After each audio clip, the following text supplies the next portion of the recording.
in Jesus, dear friends. My name is James Jacob Prash from Moriel Ministries, coming to you here on RTN Christian TV and radio.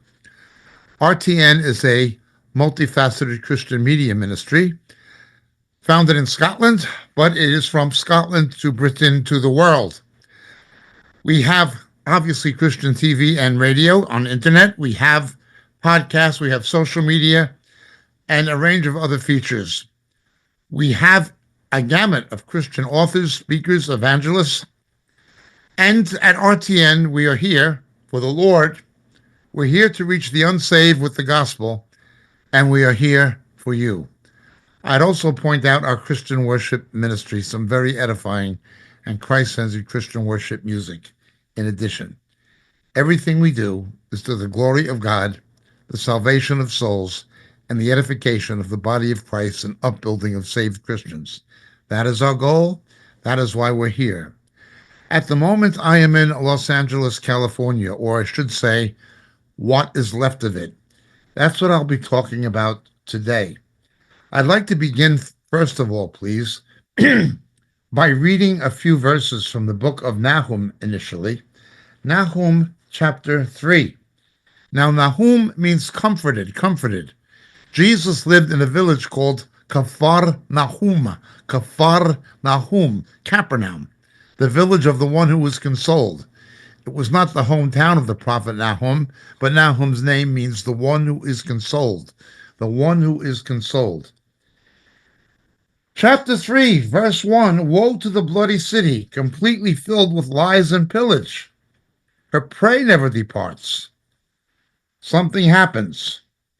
And we go on in verse 4 of chapter 3 of Nahum, all because of the many harlotries of the harlot, the charming one, the mistress of sorceries, who sells nations by her harlotries and families by her sorceries.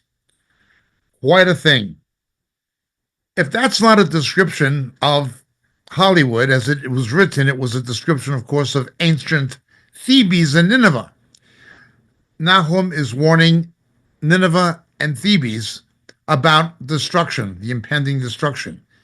He was in a situation where the two rival powers were the Assyrians, whose capital was Thebes, capital was Nineveh, and Thebes, today Karnak near Luxor, opposite the Valley of the Kings in Egypt, were the power on the west.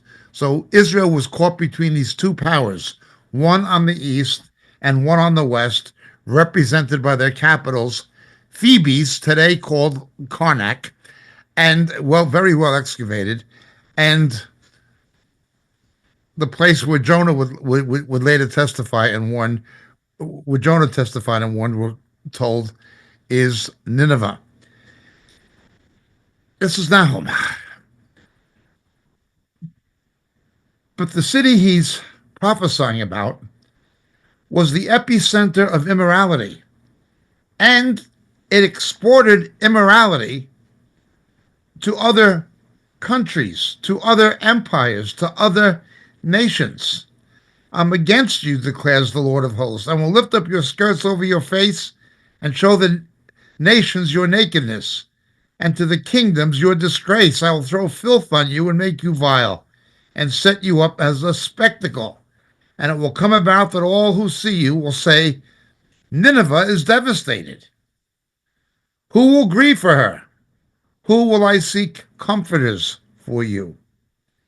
Now Nineveh did repent for a season under Jonah, but when they reverted to their ancient ways, the Assyrian Empire was destroyed to be replaced by Babylon. And the warnings to Thebes. In any event, it was a place that was under a demonic control. It was rife with the occult, and it was exporting immorality to the other countries of the Middle East, the other empires of the ancient world. It was the epicenter of these things. And Nahum is prophesying to it and about it. And a destruction would come. These same destructions that we saw in Nineveh and Thebes would come to the successor of Nineveh, to Babylon. Jeremiah 51 deals about the destruction of Babylon, who succeeded it. But then ultimately, these destructions come to Jerusalem when it becomes an immoral city. And the same theme is picked up by Jeremiah the prophet in the book of Lamentations. They reject Jeremiah, they reject his warnings. Much the same as the warnings of Jonah were forgotten and the warnings of Nahum were rejected, then God's own people in Judah rejected the warnings of Jeremiah. And he weeps over Jerusalem. It was destroyed. This was an Old Testament prequel of what would happen in Matthew 23 when Jesus, foreseeing the events of 70 AD, predicted by the prophet Daniel that Jerusalem would be destroyed. Jesus wept over Jerusalem. Yerushalayim, Yerushalayim. He saw what was going to happen. Jeremiah is a foreshadow of Christ. Jeremiah is actually called the lamb led to slaughter, like Jesus is. And the destruction of Jerusalem that happened in Jeremiah's day at 585 BC would be replayed in 70 AD. As Jeremiah was rejected, Jesus was rejected. And both temples were destroyed the same day of the calendar year, Tisha B'Av, roughly the 9th of August. The Babylonians destroying the first, the Romans destroying the second. But in Lamentations, which is called Echa, it's a scroll called Echa, read on Tisha B'Av to this day in Jewish synagogues. Jeremiah writes, "How lonely sits the city that was filled with people. She's become like a widow who was once great among the nations.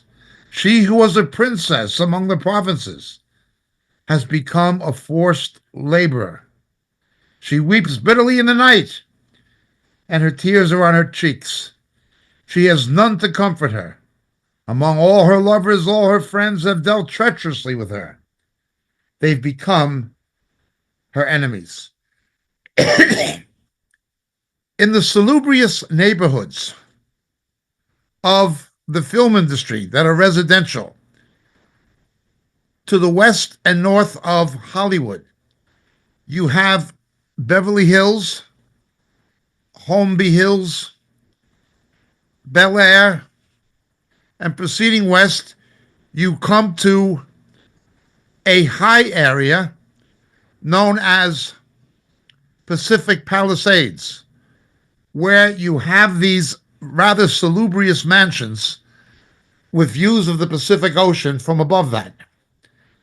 And down from there is the Malibu coast, 26 miles of beachfront, which may be the highest priced oceanfront property in the world. The Hollywood elite have sometimes their main homes, but would also have their beach homes. They may have an additional home in Holmby Hills or in the Hollywood Hills or Beverly Hills or in Bel Air, but then they would have a beach house in Malibu. And it's incredibly, incredibly beautiful, overlooked by Pacific Grove. This is the epicenter of the Hollywood elite.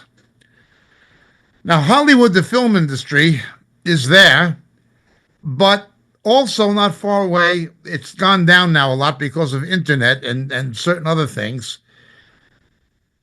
The pornography hub that used to be in Scandinavia moved to the Hollywood area to a place called Chatsworth, where America became possibly the biggest pornography producing center of this kind of adult entertainment, if you want to call it that, in the world. The numbers of websites and viewerships for pornography that was produced in Chatsworth were incredible. Now, there were other places where it was coming from, but Chatsworth became the biggest. Again, this is an area in Greater Los Angeles. If you've never been to Los Angeles and Hollywood, let me explain it to you. It is a basin, It has a natural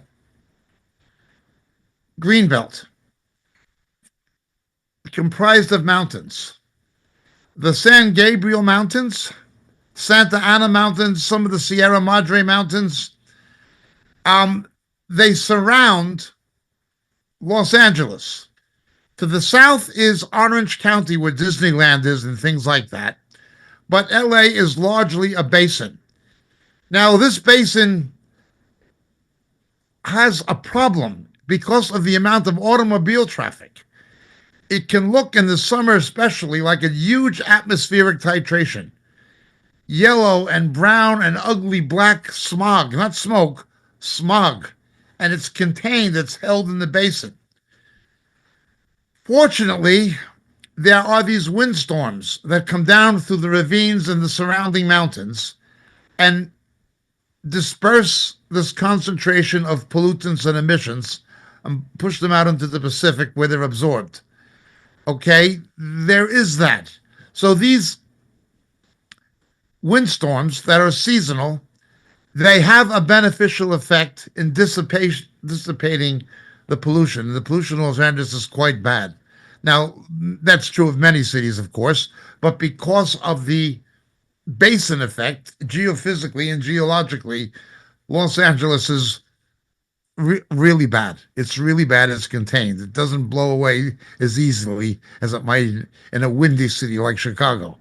They're dependent on these windstorms that come through the ravines of the mountains to get rid of the pollution. That is a positive effect when these windstorms eventually come. But there's a negative side. Anyway, this basin is divided between north and south by the Hollywood Hills. On the north of the Hollywood Hills is the San Fernando Valley. The San Fernando Valley. San Fernando Valley is Burbank and Studio City, and you'll find Disney and ABC and near where I am at the moment, North Hollywood, Burbank, Hollywood Burbank Airport, but major studios. The Tonight Show in America and NBC and ABC and Disney and all these things and other things are actually in the valley. They call it Hollywood, but the actual studio facilities, most of them are in the valley, not all of them. Some are actually in Hollywood, like Paramount and Fox and things like this. It's a big area. It's geographically dispersed. It's not concentrated like Manhattan. It's even more dispersed than London. It's that big. So the Hollywood Hills divide the San Fernando Valley from the rest of Hollywood and the rest of Los Angeles. It's a spread out area. These fires are something like I've never quite seen, with one exception. I spoke regularly and still do at a church in Maui, in Hawaii. The pastor there is a Jewish believer who was, of all things, a cousin of the Three Stooges,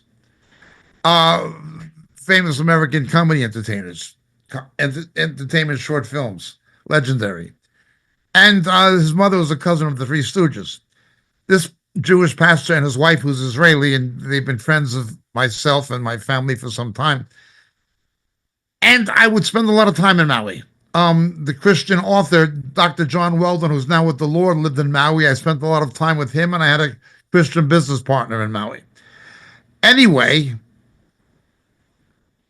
Maui had this kind of a fire. The winds came in the Pacific and burned the city of Hana to the ground, the famous town that went back to the 19th century whaling industry. When Hawaii first became a territory of the United States, it was there. It was the first place where the missionaries arrived. And had a lot to do with the Christianization of the Polynesian community. It was a very scenic and a very pretty area. And it was totally destroyed very quickly with these same kind of wind-driven fires. I'd seen it, but what's happened in Los Angeles is much bigger and much worse. These fires happen periodically, But something happened. Political corruption and incompetence ruled the day because of liberal political ideologies. I'm not trying to editorialize politically, I'm just explaining what happened. The last 2 years, California has had very good rainfall, record rainfall for the last quarter of a century. It's been the two best years. Yet a lot of the water was allowed to run from the mountains in Northern California into the Pacific Ocean. They did not want to disturb endangered species and things like this, even though the species, these little smellfish and things, were not endangered. They existed elsewhere, and some of the places they were not even indigenous. The water was going into the ocean. There was bad management. 6.5 years ago, Donald Trump warned California, you have bad forest management. These forest fires can happen anywhere in a heavily forested area in the United States, as they do in the Blue Mountains in Australia and elsewhere. You can't stop them any more than you can stop the hurricanes in Florida. But in Florida, they prepare for the hurricanes ahead of time. You can limit the damage they do, you can reduce the loss of human life, and you can make it easier to rebuild with proper preparation and planning. That's what they do in Florida with the hurricanes. I was in Hurricane Gene in Florida when my mother lived there, and I saw right in front of my mother's house palm trees torn out of the ground, the building across the street, the facade ripped off of it. Hurricanes are the most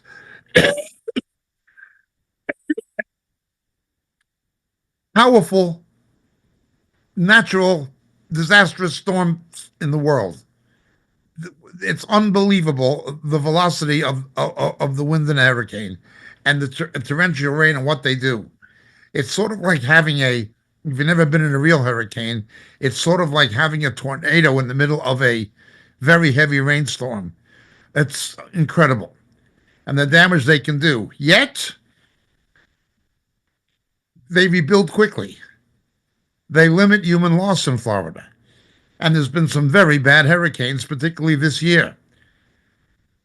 Some freak hurricane went into the Gulf Coast, not the Atlantic coast, and reached the mountains of Carolina inland, which is a meteorological phenomenon that doesn't normally happen. But it did happen this past hurricane season. Nonetheless, you can't prevent these things, but you can plan for them. You can minimize the damage they do. You can prevent unnecessary loss of human life. You can pre-position rescue equipment. You can anticipate what's going to happen, as takes place in Florida, and as takes place in many places of the United States. It's still heavily forested. When William Penn came from England and founded the state of Pennsylvania, it was called Pennsylvania, Penn's Woody Land.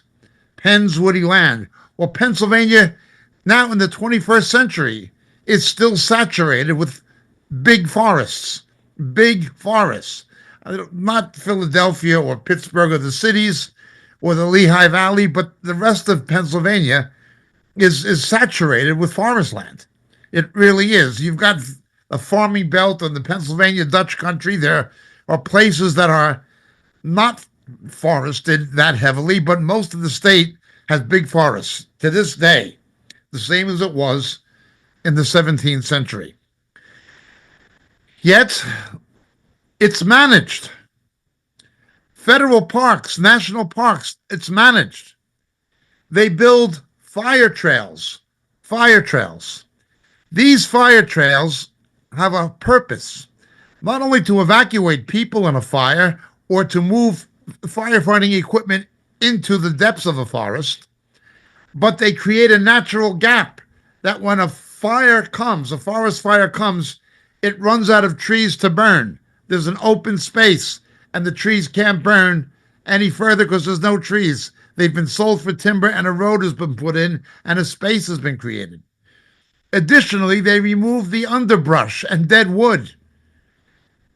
the fires happen, you're not going to stop them. They can be caused by lightning. They're part of a natural meteorological cycle and phenomena. You're never going to stop them. The same as a hurricane. It's a natural force that can't be stopped, even if it's not caused by an arsonist or an accident. They're going to happen. But you can anticipate them and manage them with proper preparation. California was warned, but politicians pandered to the extreme left, to the Green parties, to the global warming fanatics. Well, meteorology says that if global warming or if increased temperatures are going to cause fires in a drought, that'll happen, but it will prevent the fires from being wind driven.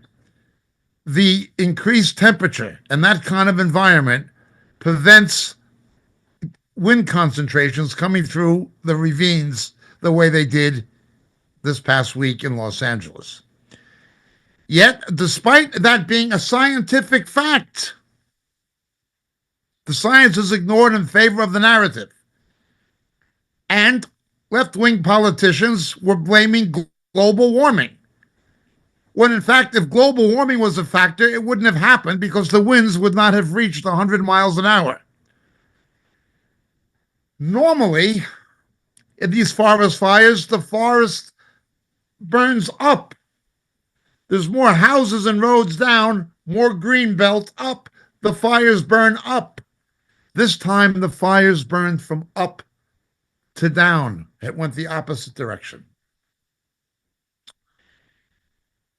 And people found out what's happening. The governor of California ignored these warnings. The people continued to pander to the extreme green left, doing more damage to the environment and creating more CO2 emission than ever would have happened had they practiced responsible forest fire management. But then other things were found out. Under the Biden administration, the state of California, being Democrat, being a blue state, sent firefighting equipment to the Ukraine, leaving itself with a shortage. Not only that, but a lot of fire engines, over 100 in Los Angeles, were in repair yards. And despite the warnings from the U.S. Weather Service, the governor of California did nothing, and the mayor of Los Angeles, Karen Bass, a communist who had been a pro-Castro activist, involved with radical organizations that were involved with other organizations that had been terrorist. She mourned the death of Fidel Castro, a man who put 10,000 journalists in prison and left Cuba as an economic quagmire. And she mourned his death. She was a lifelong communist activist. So they made her the mayor of Los Angeles. She's a black radical communist. Toned it down for media relations, but that has been her ideological background. In order to help fund social programs for illegal immigrants, people with no legal right to be in the country, and to pay for social services for people who've broken the law and entered the country illegally, she tried to cut the budget of the fire department by $23 million. She was able to cut it by $17.6 million. She cut the fire department's budget by $17.6 million, despite the high risk due to seasonal factors and the warnings, the caveats from the National Weather Service. And she goes on a political junket to Ghana, during a high risk warning climate in the city where she's mayor. The county supervisors of Los Angeles County, 5 of them are all women, left-wing feminists. The fire chief, the deputy fire chief, and the assistant fire chief. All 3 are lesbians. The bulk of the firefighters themselves are men. Standards are lowered to recruit women into combat brigades of the military and into the fire department. Despite the fact with an obviously reduced orthomuscular capacity compared to male firefighters and a reduced pulmonary performance capacity compared to males, they lowered the standards so women could get these jobs. When asked what would happen if you couldn't move a man from a fire and rescue him, a 6'5" tall, 300-pound lesbian assistant fire chief, one of these 3 women, said, well, he shouldn't be there to begin with. What if somebody got hurt or they were elderly or infirm or couldn't escape? Now, can you imagine if a Caucasian male said, you couldn't get a black man out of there in a fire? He shouldn't have been there. This is how corrupt and hypocritical and biased and racist these people are. Well, she should have been fired.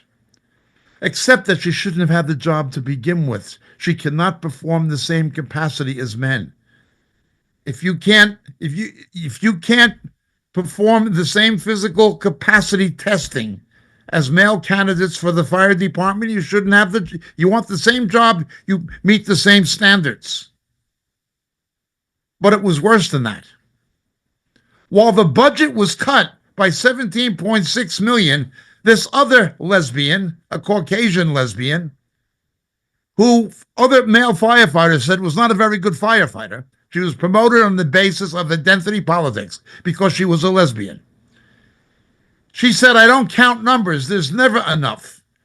She spent over $600,000 on a national recruiting campaign to find lesbians, homosexuals, and particularly people of color who were lesbians and homosexuals to be commanders of the fire department. You're cutting the budget to put out fires, but you're spending taxpayers' money on recruiting people based on identity politics, on their sexual orientation, on being lesbians, on being homosexuals, on being people of color, as that is a qualification. This is the liberal, progressive mindset.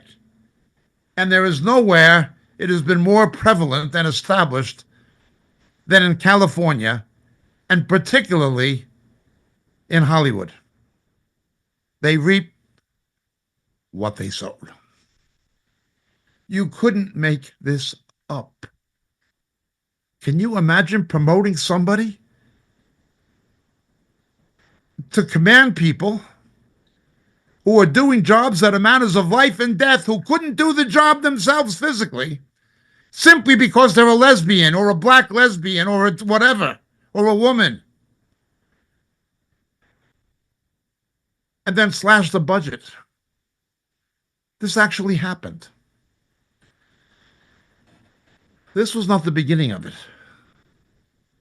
When Donald Trump was the victim of an assassination attempt in Pennsylvania, it was found that the directress of the Secret Service was a woman who had the job because she was a woman. She was fired. A complete mishandling of presidential security during an election. This sniper was able to get on the roof in plain view. People saw him get up on the roof. He had a rifle. He was able to get that close. Was this intentional? I don't know. But it was at best incompetence. And you had this stupid, incompetent, worthless director of the Secret Service appointed by the Biden regime because she was a woman. No qualification for the job. Now, whether or not this was an attempted hit orchestrated by the political left, I don't know. I can't prove it was. There are reasons to suspect it may have been, but I do know this. If it wasn't, the incompetence of the Secret Service and its leadership was unbelievable. Unbelievable. Many of the agents protecting Trump were not actually Secret Service agents. They were security personnel from the Department of Homeland Security. Only a few were actually Secret Service. This guy was able to get on the roof, adjacent the speaking platform with a rifle, in plain view of many people. Give her the job because she's a woman. That's the qualification. Being a woman or being a black or being in anything does not mean you are qualified. They call this DEI, equity. They don't mean equal opportunity. They mean equity of outcome. We have to have a certain amount of lesbians and a certain amount of Hispanic lesbians. Now, I have no problem with a woman having a job if she's able to do it.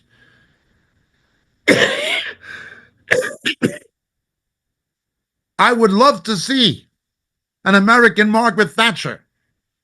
Margaret Thatcher was the last good prime minister Britain had. There hasn't been a good prime minister in Great Britain since Margaret Thatcher. I'd have a Margaret Thatcher immediately. She made her mistakes, but she's better than anyone they had since for Great Britain. And she was good for the interests of America. I'm not a misogynist. I don't say there are not women who can't do these jobs. There are women who can. But not a Karen Bass. Or not a Kristen Cowley, the fire chief of Los Angeles, Crowley. Not. They have their jobs simply based on sexual orientation, gender identity. Well, the week before the fires, New Orleans. Terrorist attack.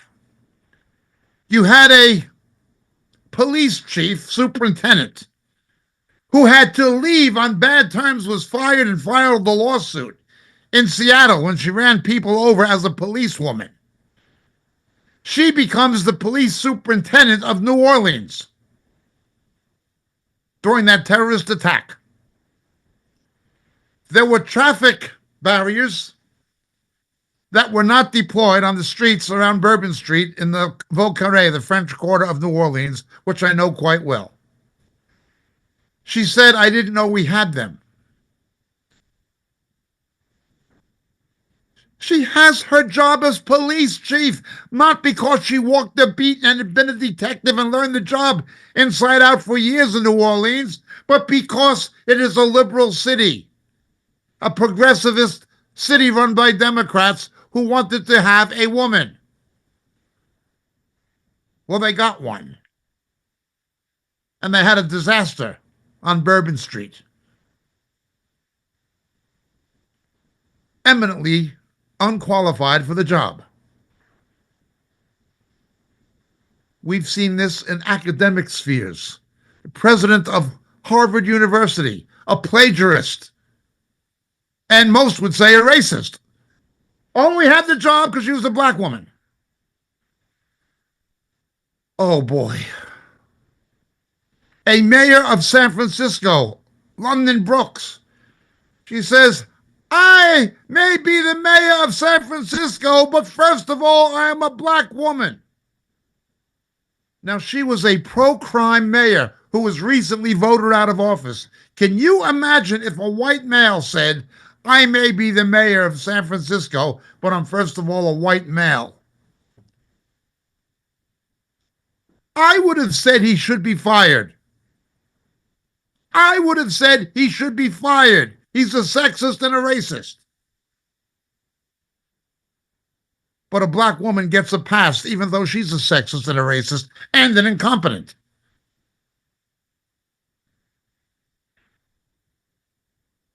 Well, the cows have wandered off. The cows of Bashan, as the scriptures would describe them.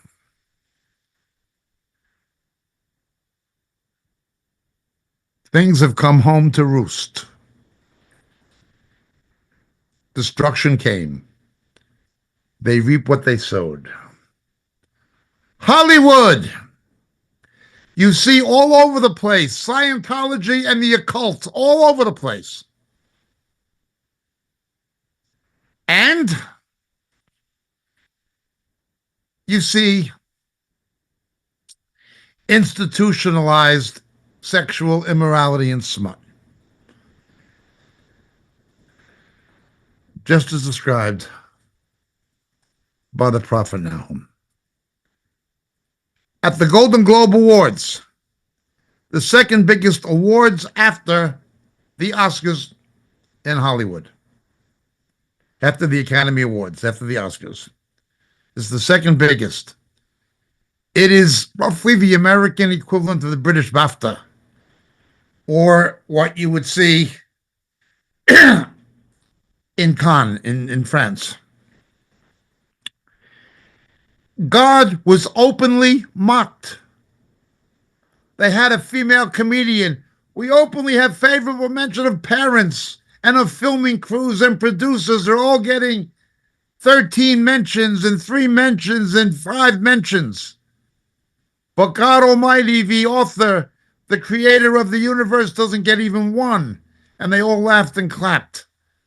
She didn't say it as a commentary on the spiritual bankruptcy of the industry. She said it as a joke. Well, God will not be mocked. God will not be mocked. And he wasn't. That city, woe to the bloody city, said Nahum. Whoa. It's bad, and the fires are still burning. I arrived from Nashville, Tennessee into Los Angeles at just about precisely 10 a.m. Just as my plane touched down, the fire began. I'm not saying I had anything to do with it or that it was necessarily providential or emblematic of anything. I'm just saying not just the very hour, but within a matter of minutes. Either way, of my plane touching down, that fire began. Get my luggage. We're heading up the interstate highway, the 405, going by the John Paul Getty Museum or near it. And in the distance, we see smoke. And James, the Moriel TV producer, says, look, there's fire over there. And I said, that's Pacific Palisades. And he said, yes. Well, I had to get up at 2 a.m. Pacific time to catch this flight to the West Coast from Tennessee, from Nashville. And I was really tired. So I took a nap. And when I woke up a few hours later, looked out the window, I saw these torrential 100-mile-an-hour winds, the kind of winds you'd see in Florida during a hurricane minus the rain. Tree branches, palm branches blowing down the street. These winds fanned the flaming embers and ash from the fire and spread it quickly throughout the greenbelt. News bulletins coming on how big the fires were and how big the fires were. And I'm hearing the fire engines go off all over the place. We went out to get something to eat in Hollywood, and some people told us now they are surrounding Pasadena. Oh boy, this is big and getting bigger.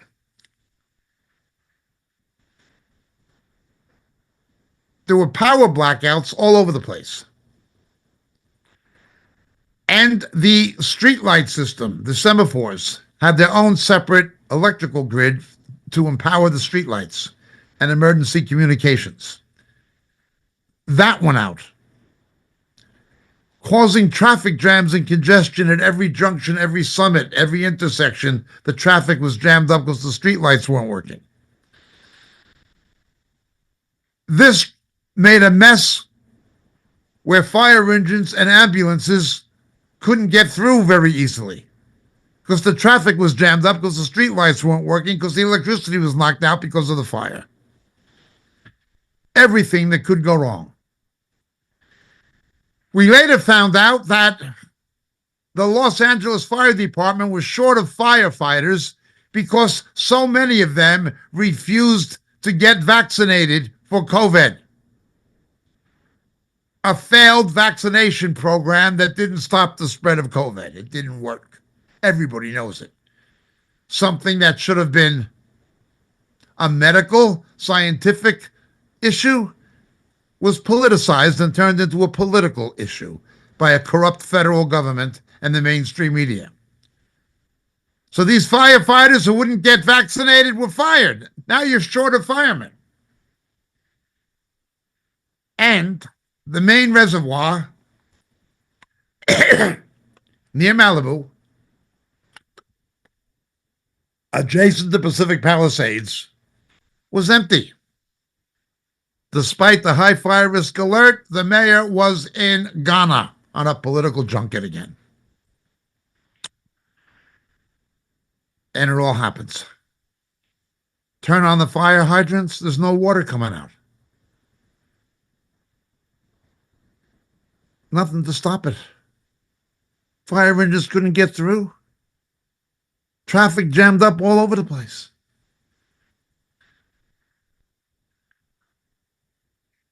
We get the beep alert to evacuate, stand by to evacuate. So we didn't know if I would have to evacuate or not. But I'm standing by. Go to sleep, wake up, look out the window, and I see about 8 miles from me, huge flames and a lot of smoke. I can see the fire just burning out of control. Nobody doing anything about it. You could hear the fire engines going, trying to get through the traffic. The street lights still knocked out.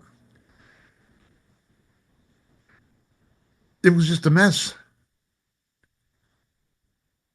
It would remind me of what you would read in Josephus in Wars of the Jews of what happened to Jerusalem in 70 AD. And this went on and on and on. 1 day, 2 days, 3 days. By the 4th day, the winds begin to recede, but not completely, but they're still burning, and there's still fires at this moment. Although most of them are contained, the damage has been phenomenal. I'm not coming to you from Los Angeles. I'm not coming to you from Hollywood. I'm coming to you from what's left of it. The fires, instead of burning up the mountain, they burned down all the way to the beach. One home after another, miles of some of the most expensive residential real estate on the face of the earth.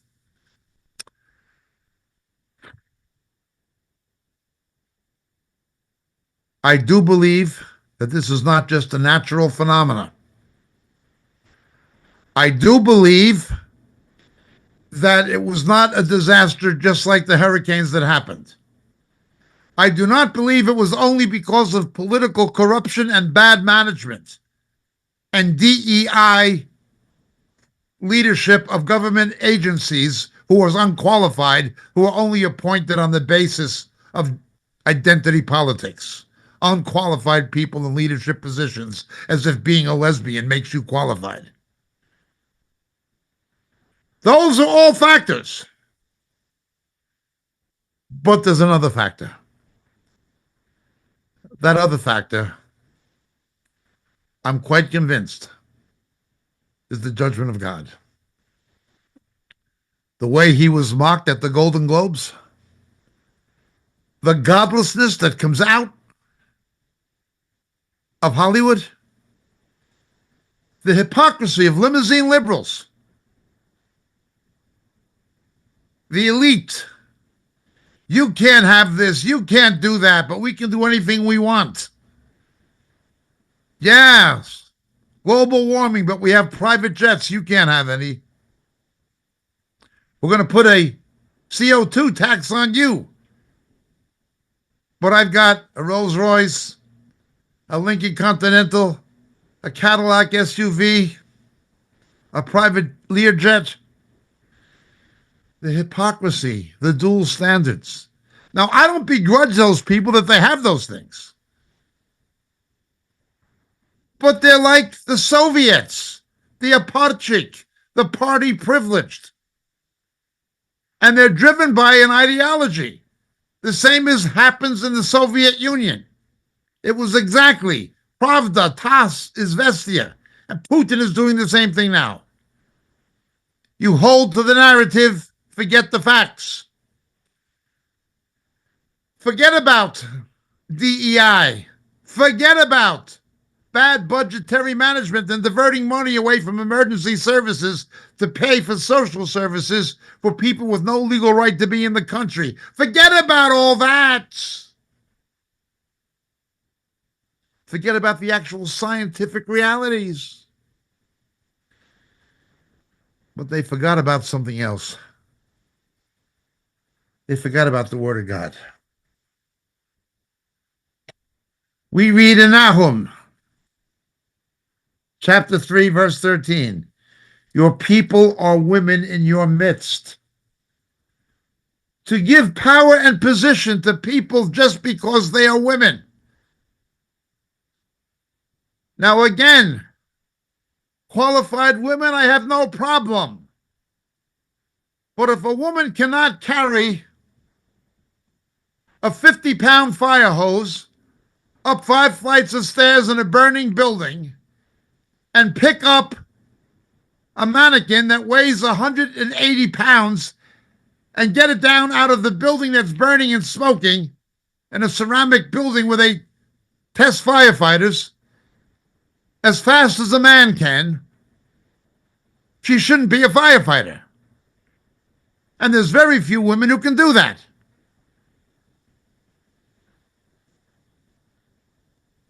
But being a woman or being a minority or being a lesbian, that's a qualification in itself, not only to be a firefighter, but to be a fire chief.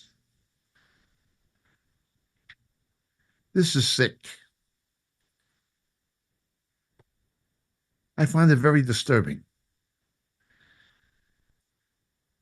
However, judgment begins in the house of God. There's something more sick and disgusting and perverted in Los Angeles than what happens in the sphere of secular politics and its corruption. Something more incompetent than the incompetence we see in the emergency services.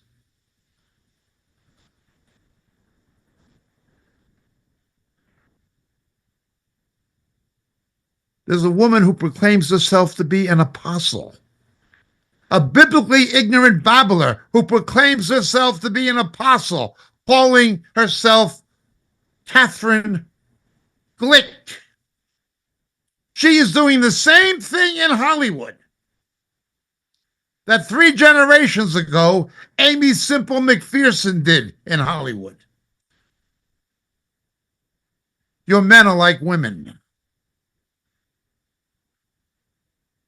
Biblical leadership is supposed to be male.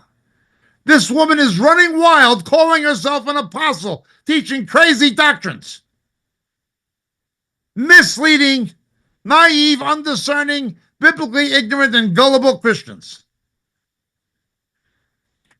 And she's not the only one. I remember Cindy Jacobs giving her false prophecies about Zimbabwe. I remember Paula White's walking hand in hand with Benny Hinn when he was married to Susan Hinn the first time, walking down Via Venuto in Rome. The married man. I remember Beth Moore on a platform with, of all people, a replacement theology Baptist national figure, John Piper, leading the visualization ritual, the Lectio Divina, occult New Age.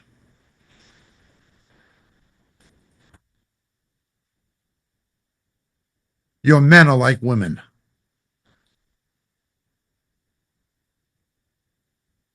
The Hebrew prophets and the New Testament compare idolatrous Christianity and Judaism to harlotry. It's throughout the book of Nahum. It's in the book of Hosea, obviously. It's in the book of Revelation. It's spiritual whoredom. Spiritual whoredom. Now, Suzanne Hin, for the second time, is divorcing Benny. I was in South Africa the day she got arrested for shoplifting, putting her own clothes over the clothes that was stolen from the department store, going into the dressing room, putting on an outfit, and then putting her own clothes, and she got caught. And the efforts they made to keep this out of the press were unbelievable, but it happened, and she can't sue me. We can get a discovery and prove it. This is her. Now she's suing Benny again. Who let her run wild? Well, these are the things you have. Biden appointed this incompetent woman as directress of the Secret Service. Who appointed this incompetent woman as the police superintendent of New Orleans? This horrible woman, Karen Bass, mayor of Los Angeles. It gets worse and worse. But judgment begins in the house of God. The church has not been salt and light. It has certainly not been salt and light in Los Angeles or in California.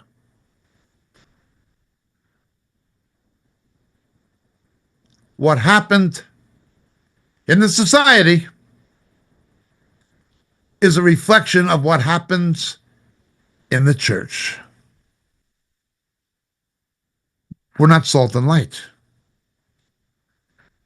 The ruination that is coming to churches and denominations. The Crystal Cathedral is gone, thankfully. But why? Why?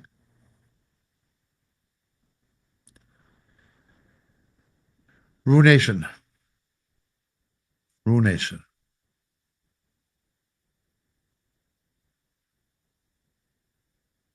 I take no delight in these things. Jesus wept over Jerusalem. Jeremiah wept over Jerusalem. Nahum took no joy in what he saw was befalling Nineveh and Thebes. I take no joys, and I told you so's. It's not I told you so, it's what the Word of God said. And others have been warning. Dave Hunt warned for years. He warned for years, only to be rejected by most of them. Clifford Hill warned in England. Stephen Gardner warned in England. Roger Oakland warned in America. Others have warned. I'm only one of many. I'm a fairly minor player on the team. But those brothers who stood next to me and went before me were right. And there were sisters, there were women. Carol Matriciano, God bless her. She told the truth. She tried to warn. Tried to. And she was only one of many. They tried to warn. Dave Hunt tried to warn. Stephen Gardner tried to warn. Jeremiah tried to warn. Nahum tried to warn. What's happening in the secular realm is God's hand and God's judgment. These mainstream so-called legacy media, mainstream media, CNN, MSNBC are in big financial trouble with plummeted viewership. These dishonest television journalists or pseudo-journalists are taking pay cuts. Joy Reid, Rachel Maddow, they're taking pay cuts. They're going down. They're under God's judgment.